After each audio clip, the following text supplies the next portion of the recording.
Hebreus 12, 16, se você quiser acompanhar aí na sua Bíblia, em Hebreus 12, 16, 17, apresenta Esaú como um exemplo de alguém que desprezou aquilo que era santo.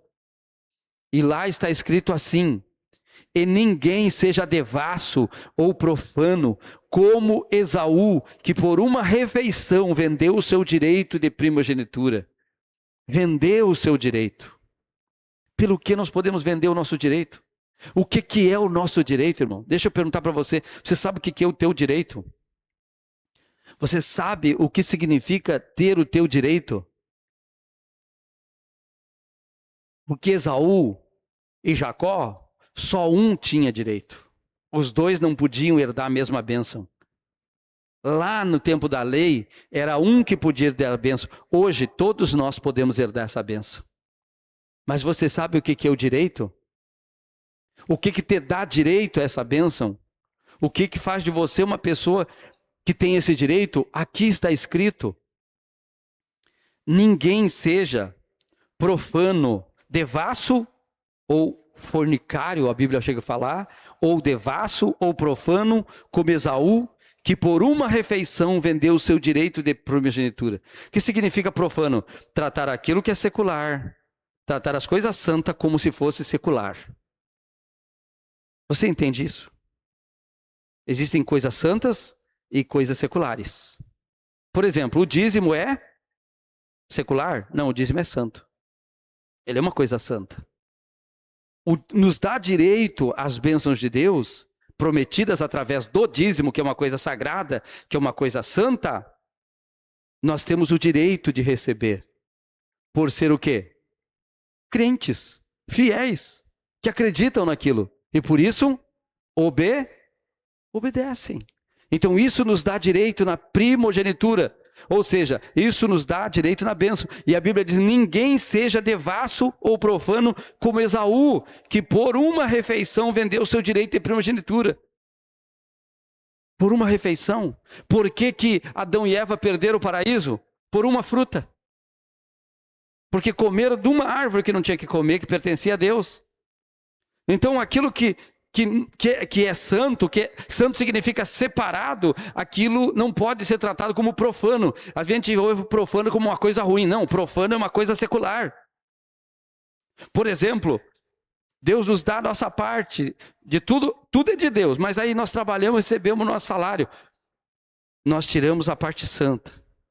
E a Bíblia diz que quando você entrega os 10% para Deus, Deus santifica toda a massa. Quando a primícia é de Deus, a massa toda é santificada. Ou seja, a bênção é completa. Diga glória a Deus. Mas isso é fé. E era uma das coisas que o próprio Esaú desprezou. Porque isso era uma herança.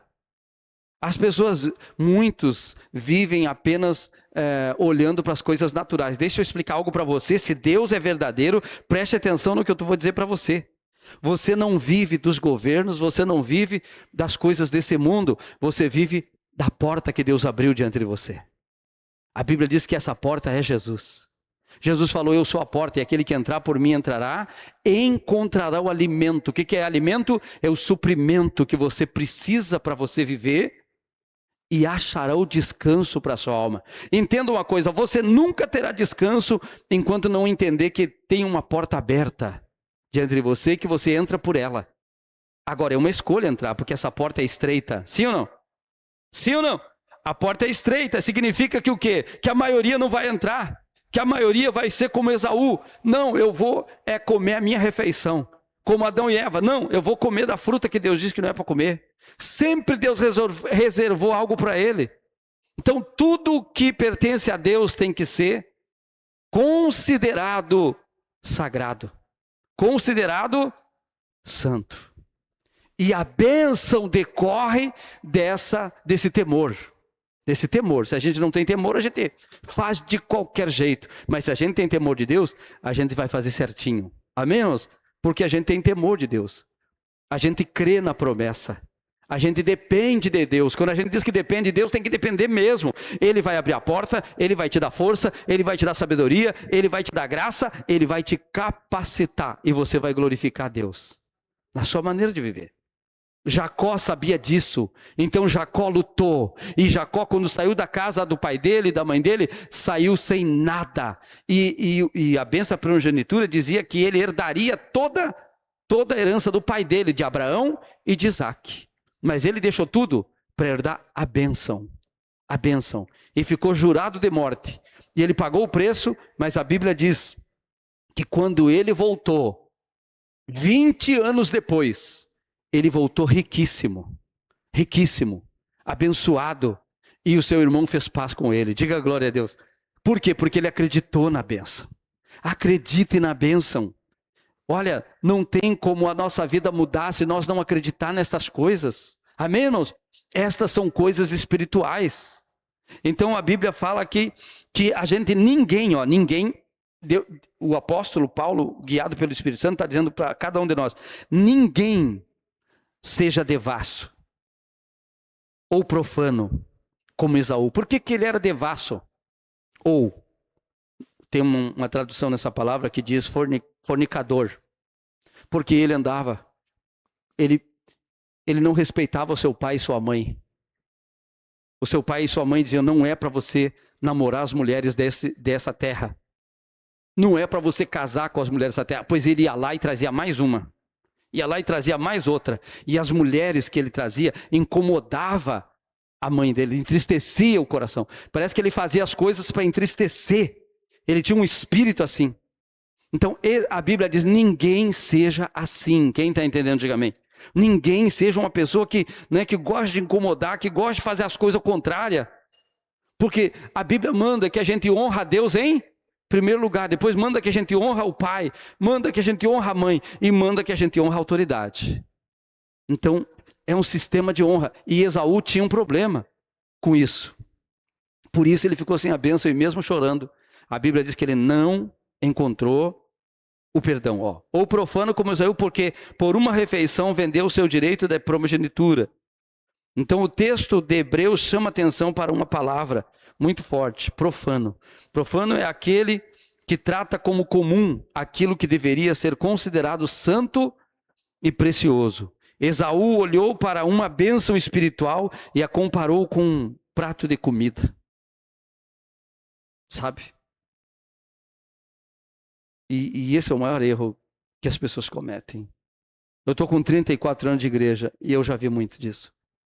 Eu já vi desde que eu era membro, eu acompanhava as pessoas, eu andava com um monte de gente, com gente fiel e gente não fiel, muito. E aí eu vi a diferença que dava de uma pessoa para outra pessoa. Porque qual o problema de Esaú? Ele queria agora, e tem gente que quer agora, é tudo agora, ele quer agora, ele parece criança, ele quer agora. E Deus, irmão, Ele não nos dá tudo agora, Ele nos dá promessa, enquanto Ele nos dá promessa, Ele nos prepara, e enquanto Ele nos prepara, nós passamos por provações, passamos por momentos difíceis, sim ou não? Ou não acontece com você? Você passa por momentos terríveis, você passa por provações, e você tem que ser aprovado, porque nessas duras provações, você tem que se manter fiel. Isso é a prova de quando Ele te abençoar, você vai se manter fiel a Ele, quando você estiver abençoado. Porque na hora da escassez, na hora da dificuldade, na hora da luta, na hora da provação, na hora da tentação, você diz não para aquilo. Eu vou obedecer a Deus, eu não vou tratar aquilo que é santo como profano. Eu vou honrar. Amém? É isso que Deus espera da sua igreja, para que nós que somos a sua igreja, sejamos uma igreja que Ele possa abençoar, que Ele pode derramar bênção e nós podemos receber. Amém? Então profano é aquele que trata como comum, aquilo que deveria ser considerado santo e precioso. Esaú olhou para uma bênção espiritual e a comparou com um prato de comida. O valor da primogenitura era muito maior, mas aquele momento que ele não conseguiu enxergar isso. Ele não conseguiu enxergar, ele só enxergou a necessidade dele, irmão. Olha, nós temos necessidades. Eu tenho, você tem, nós sempre vamos ter. Nós sempre vamos ter. É muito difícil a gente não ter necessidade. Só que a Bíblia diz que se a gente busca Deus, Deus suprirá todas as nossas necessidades. Amém? Então, se a gente continua buscando Deus, agradando a Deus, Deus vai suprir todas as nossas necessidades. Nós não precisamos fazer como Ele fez. Não, vamos negociar. Não, vamos trocar. Vamos tratar de qualquer maneira. Então, temos que ter o cuidado para não medir o valor das coisas espirituais pela necessidade do momento. Eu preciso disso agora, eu estou com fome, eu preciso comer, eu preciso me alimentar, eu preciso disso. Deus vai entender. Irmãos, já vi muito crente dizer isso assim, Deus vai entender. Irmãos, entenda que Deus entende tudo, Deus sabe tudo, mas Deus não aceita certas coisas, porque não é fé. Nós só agradamos a Deus só tem uma coisa que agrada a Deus, é o quê? Fé. Sem fé é impossível agradar a Deus. Quem está aqui para agradar a Deus? Senão não adianta nada nós viver essa vida, enfrentar essa garoa, estar aqui, né? Não adianta de nada. O que vai servir mesmo para a honra e glória do Senhor é quando a gente puder ser vitorioso, porque a gente praticou aquilo que aprendeu. Então aquilo que hoje parece pequeno, pode ser justamente aquilo que Deus usará para construir seu amanhã. Quantas vezes o dízimo às vezes é tão pouco, é tão pequeno, mesmo assim a gente precisa. E a gente diz, mas é tão pouco, Deus não vai, isso aqui não vai fazer diferença na igreja, vai fazer diferença para você. Porque quando você é fiel no pouco, a Bíblia diz que Deus te colocará sobre o muito. Eu aprendi isso quando eu tinha às vezes 10 centavos, 50 centavos, R$1 só para dar de dízimo. Mas isso aqui não é meu, não posso comer. Mas dava para comer, dava para comprar mortadela, irmãos. Dava para comprar um pão, e a fome estava batendo na porta. Mas não é meu, isso é sagrado, isso é santo. Isso pode saciar minha fome agora, mas não muda minha vida amanhã. Eu aprendi isso aqui, é enxergar o amanhã.